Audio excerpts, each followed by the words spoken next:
Ellerden oyu, pikiri таза eкен. Түп-түз келіп эле урунага барып, көңүлү ачык жайдары. Мурун деле болгом мен. Мурун деле болгом. Кылчактап кирип барайтып деп урунага жеткиче аяк менен караша берет эле.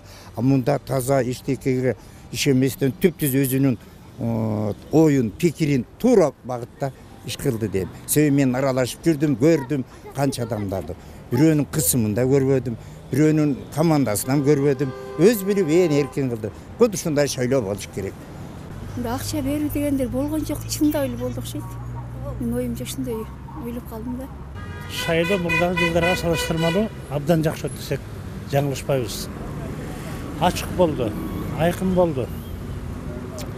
Эми жыгылган күрөшкө тойбойт деп коет.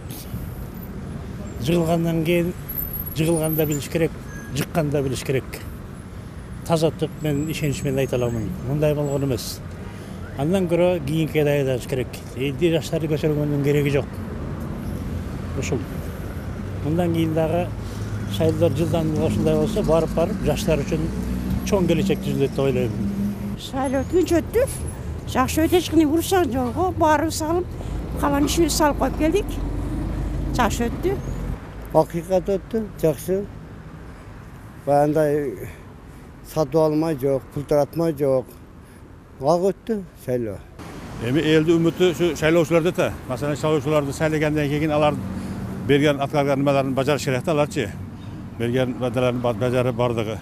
Элге жакшы болот. Эл күтүп турат алардан кандай жакшы болушунчу. Мен бир нерсени байкадым. Шайлоо участогуна барганда мурда тим эле машиналар батпай турчу да. Анда эч ким деле жок. Мен өзүм эрте бардым 9га жакын. Ошону байкап, мурдагыдай элди үгүттөп жүр деген адам жок окшойт го мында деп. Кечеги биздин шайлоо, биздин айылдагы шайлоодо мисалы үчүн биз Сузак айыл округунан болду шайлоо. 20-15 деген участкада. Бизде жакшы шайлоочу аз болгон үчүнбү тынч өттү бардыгы. Эл аралык уюмдардан барды, көз карандысыз уюмдардан барды, байкоочулар барды ар бир партиядан. Андан тышкары өзүбүздүн мынабу бийликтегилер дагы контролдоп турду сырттан. Адамдардын өздөрүнүн кызматкерлерин жөнөтүп. Бир дагы баягы орусча айтканда жалып жаусам неме даттануу болгон жок.